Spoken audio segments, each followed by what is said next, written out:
Hello guys, most welcome. हम कर रहे हैं बिजनेस ऑर्गेनाइजेशन एंड मैनेजमेंट। इसमें हमारा चल रहा है chapter number 10, that is recent developments in business organisation and management. इस चैप्टर का आज का लेक्चर नंबर सेकंड है। लेक्चर नंबर फर्स्ट हम कर चुके हैं, उसके अंदर हमने समझा था पीपीआर यानी कि कोई भी बिजनेस प्रोसेस री इंजीनियरिंग करके कैसे अपने बिजनेस को रीडिजाइन कर सकता है। तो इसका मीनिंग बीपीआर का देखा था, क्यों जरूरी है वो देखा था, बीपीआर की क्या क्या फीचर्स हैं वो हमने देखा था, बीपीआर का जो प्रोसेस है वो हमने समझ लिया था। एंड इसके बाद में रियल लाइफ एक एग्जांपल मैंने आपको बैंक लोन वाला बताया था।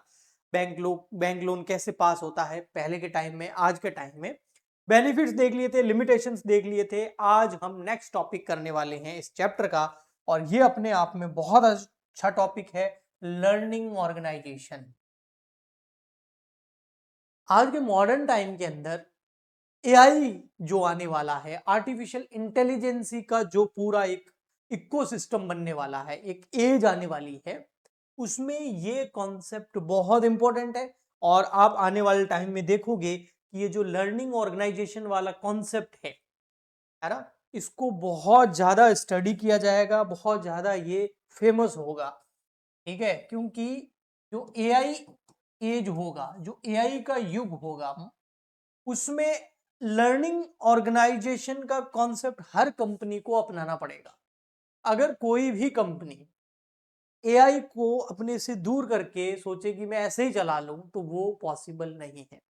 अब ये लर्निंग ऑर्गेनाइजेशन क्या है, ये कॉन्सेप्ट हमें क्या बोलता है? देखो, नाम ही क्या है, लर्निंग ऑर्गेनाइजेशन। एक ऐसा ऑर्गेनाइजेशन जो हमेशा सीखता रहे, लर्न करता रहे। और learning organisation is one of, एक फनी एग्जाम्पल भी जो है मुझे आ रहा है। जब पाकिस्तान क्रिकेट टीम के जो इंटरव्यूज है वो काफी सोशल मीडिया पे वायरल हुए हुए हैं, उसमें बोलते हैं लर्न या विन। तो वो वाला लर्निंग है ये, कि या तो विन करेंगे या लर्न करेंगे। ठीक है, तो लर्निंग ऑर्गेनाइजेशन का मतलब एक ऐसा ऑर्गेनाइजेशन जो हमेशा कुछ ना कुछ सीखता रहे। Employees learn continuously. इस ऑर्गेनाइजेशन के जो अंदर एम्प्लॉइज होते हैं ना, हर ऑर्गेनाइजेशन के अंदर एम्प्लॉइज काम करते हैं, तो यहाँ काम तो करना ही है, इसके अलावा उनको कुछ टाइम ऐसा देना है जिसमें वो कुछ नया सीख सके।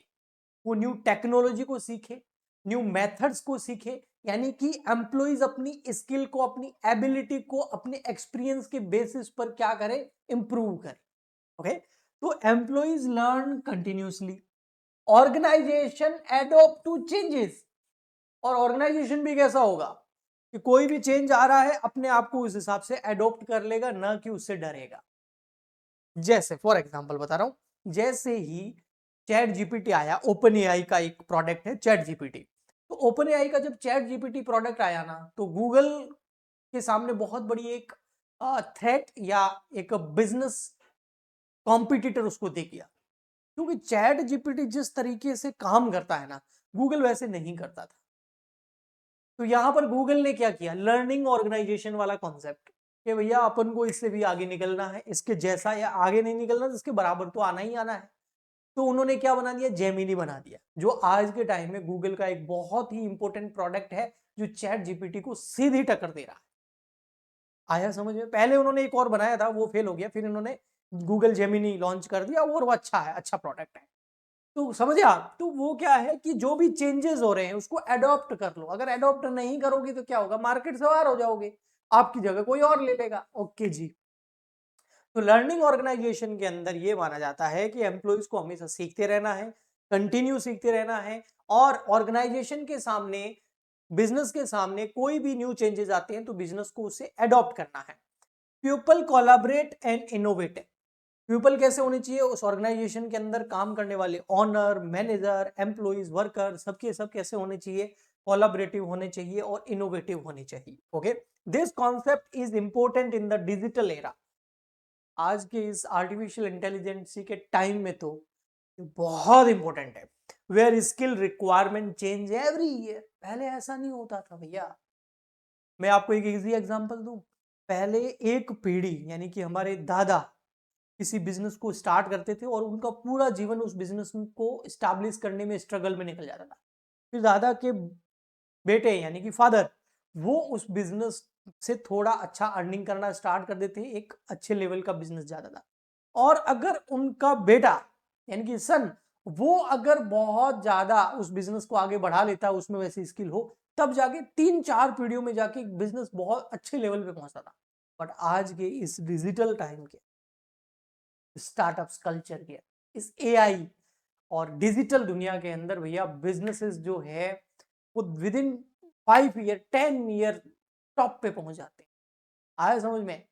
तो ये डिजिटल एरा है भैया। यहाँ पर ऐसा नहीं है कि 5-10 साल तक वही स्किल रहेगी। हर साल बहुत बड़े बड़े चेंजेस आते हैं। और अगर कोई इस लर्निंग ऑर्गेनाइजेशन के कॉन्सेप्ट को अपने बिजनेस में अडॉप्ट नहीं करेगा, वो मार्केट से बाहर हो जाएगा। Yes. Why the concept evolve, ये क्यों कॉन्सेप्ट इवोल्व हुआ? क्योंकि जरूरत है भैया ऐसे कॉन्सेप्ट की।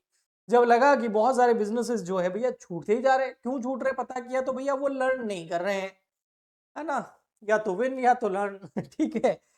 तो देखिए, टेक्नोलॉजी जो है वो चेंज हो रही है फास्ट। टेक्नोलॉजी जो है वो बहुत ज्यादा तेजी से चेंज हो रही है। मार्केट कंपटीशन जो है वो इंक्रीज हो रहा है। ठीक है, ओके। न्यू स्किल्स की जरूरत है, इनोवेशंस की जरूरत है। ट्रेडिशनल ऑर्गेनाइजेशन जो है वो बहुत स्लो होती हैं, बहुत स्लो। ओके जी। तो इस वजह से इस कॉन्सेप्ट की जरूरत है। अगर आपको चेंज होती हुई टेक्नोलॉजी के साथ में चलना है तो अपने एम्प्लॉइज को नई टेक्नोलॉजी कंटिन्यूअसली सिखाते रहिए। अगर उसको सिखाओगे तो न्यू स्किल आ जाएगी। अगर आपको मार्केट कंपटीशन जो डे बाय डे इंक्रीज हो रहा है उसमें बने रहना है, तो अपने ऑर्गेनाइजेशन को भी मार्केट के हिसाब से, मार्केट में होने वाले चेंजेस के हिसाब से चेंज करना होगा। ओके जी। और उसके लिए इनोवेशन करने होंगे। इस वजह से ये जो कॉन्सेप्ट है ये इवॉल्व हुआ। Learning organisations are flexible, innovative and future ready. ये जो लर्निंग ऑर्गेनाइजेशन है ये फ्लेक्सिबल होना चाहिए, इनोवेटिव होना चाहिए और फ्यूचर के लिए भैया रेडी होना चाहिए। हम रेडी बैठे हैं, आ जाओ भैया चेंजेस, हम तुम्हारा सामना करने के लिए तैयार। ओके जी। यस।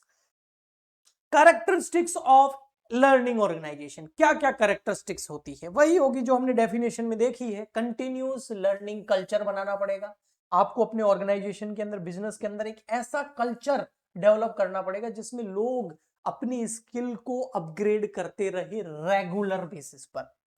कम्युनिकेशन ओपन करना होगा, फियर नहीं रहना चाहिए। किसी के दिमाग में कोई आइडिया आया, अब वो डरना नहीं चाहिए, वो आइडिया शेयर कर सके। इसके लिए कम्युनिकेशन सिस्टम स्ट्रांग होना चाहिए और टीम लर्निंग होनी चाहिए। डिपार्टमेंट लर्न टुगेदर, एक बंदा नहीं, पूरा का पूरा डिपार्टमेंट जो है वो सीखेगा। मेंटल मॉडल चेंज करना होगा, लोगों को अपनी ओल्ड हैबिट्स को रीथिंक करना होगा, पुराने बिलीव्स को तोड़ के आगे बढ़ना होगा। ओके जी। शेयर करना होगा विजन, ऑर्गेनाइजेशन का विजन जो है, कॉमन गोल जो है वो सबके साथ शेयर होना चाहिए। सिस्टम थिंकिंग होनी चाहिए। Company seen as a one big system, not department. Company कोई एक डिपार्टमेंट नहीं है, एक बहुत बड़ा सिस्टम है। ओके जी। नेक्स्ट है एंकरेज करना होगा एक्सपेरिमेंटेशन को, यानी कि जितने भी एक्सपेरिमेंट वगैरह किसी को करने कर सकते हो भैया।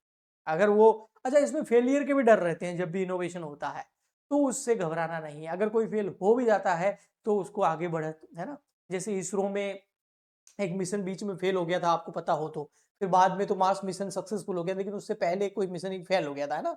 मून मिशन था या कोई, मुझे याद आ रहा है। तो प्रधानमंत्री जी वहां गए थे, हमारे पीएम, और उन्होंने शाबाशी दिया नेक्स्ट टाइम। और नेक्स्ट टाइम क्या होगा? मिशन सक्सेसफुल हो गया।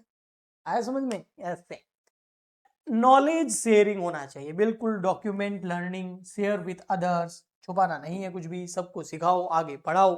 यानी कि हर किसी को आगे बढ़ने का मौका देना चाहिए भैया, बात ये है।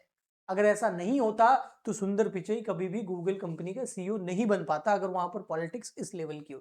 लेकिन नहीं, उनको कंपनी फर्स्ट है। जो एम्प्लॉई कुछ ऐसा इनोवेट कर देगा कि जिससे पूरा बिजनेस जो हमारा आगे लॉन्ग टर्म तक रन हो सकता है, एक्सपांड हो सकता है, वो बनेगा कंपनी का सीईओ।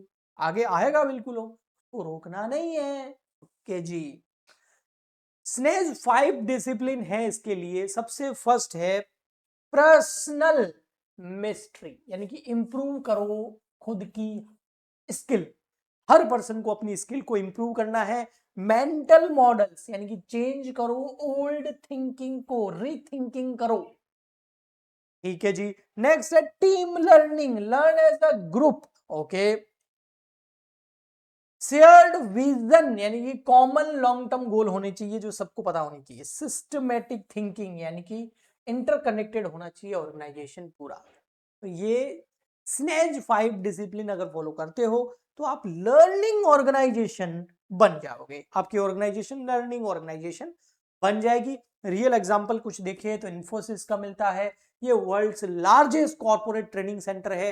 गूगल का मिलता है free learning time for employees देता है ये। टोयोटा का मिलता है कंटिन्यूस इंप्रूवमेंट करते रहो। टीसीएस का, इसलिए ये सारे बिजनेस बहुत लॉन्ग टर्म से चल रहे हैं। Digital learning platform for all employees. ठीक है जी। बेनिफिट्स क्या है E learning, sorry learning organisation के, ई लर्निंग नहीं, लर्निंग ऑर्गेनाइजेशन के बेनिफिट क्या है, इस कॉन्सेप्ट के बेनिफिट्स क्या है। देखो, इनोवेशन बहुत फास्ट होते हैं, मोर एडोप्टेबल, हायर प्रोडक्टिविटी होती है, बेटर एम्प्लॉय मोटिवेशन मिलता है, लोअर टर्नओवर होता है, मतलब एम्प्लॉइज आपको छोड़ के नहीं जाते हैं, कॉन्टिन्यूस इंप्रूवमेंट होता रहता है। ये लर्निंग ऑर्गेनाइजेशन कॉन्सेप्ट के बेनिफिट है। हाँ, कुछ चैलेंजेस भी हैं। वो क्या है भैया? Require open culture.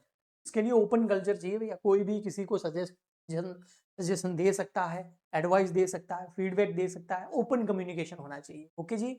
नेक्स्ट है lot of investment in training. बिल्कुल लगेगा ही, लेकिन कोई इनोवेशन ऐसा होगा कि जितना खर्च किया है ना, उससे 1000 लाख गुना आप कमा लोगे। ठीक है। नेक्स्ट है manager must encourage learning. Manager जो है वो लर्निंग के लिए एंकरेज करे। एम्प्लॉय मस्ट एक्सेप्ट चेंजेस, और एम्प्लॉय जो है उनका माइंडसेट ऐसा होगा ही ना, वो कंटिन्यू लर्न करते रहते हैं, तो उनको पता है जो भी चेंजेस आए हमें सीखना है, तो वो कभी उसका विरोध नहीं करेंगे। ओके जी। तो ये हो गया हमारा लर्निंग ऑर्गेनाइजेशन। नेक्स्ट लेक्चर के अंदर हम इस चैप्टर को बढ़ाएंगे आगे, और आई होप नेक्स्ट लेक्चर में इसको हम खत्म कर देंगे। आज के लिए इतना ही, मिलते हैं नेक्स्ट लेक्चर में, तब तक के लिए गुड बाय, थैंक यू।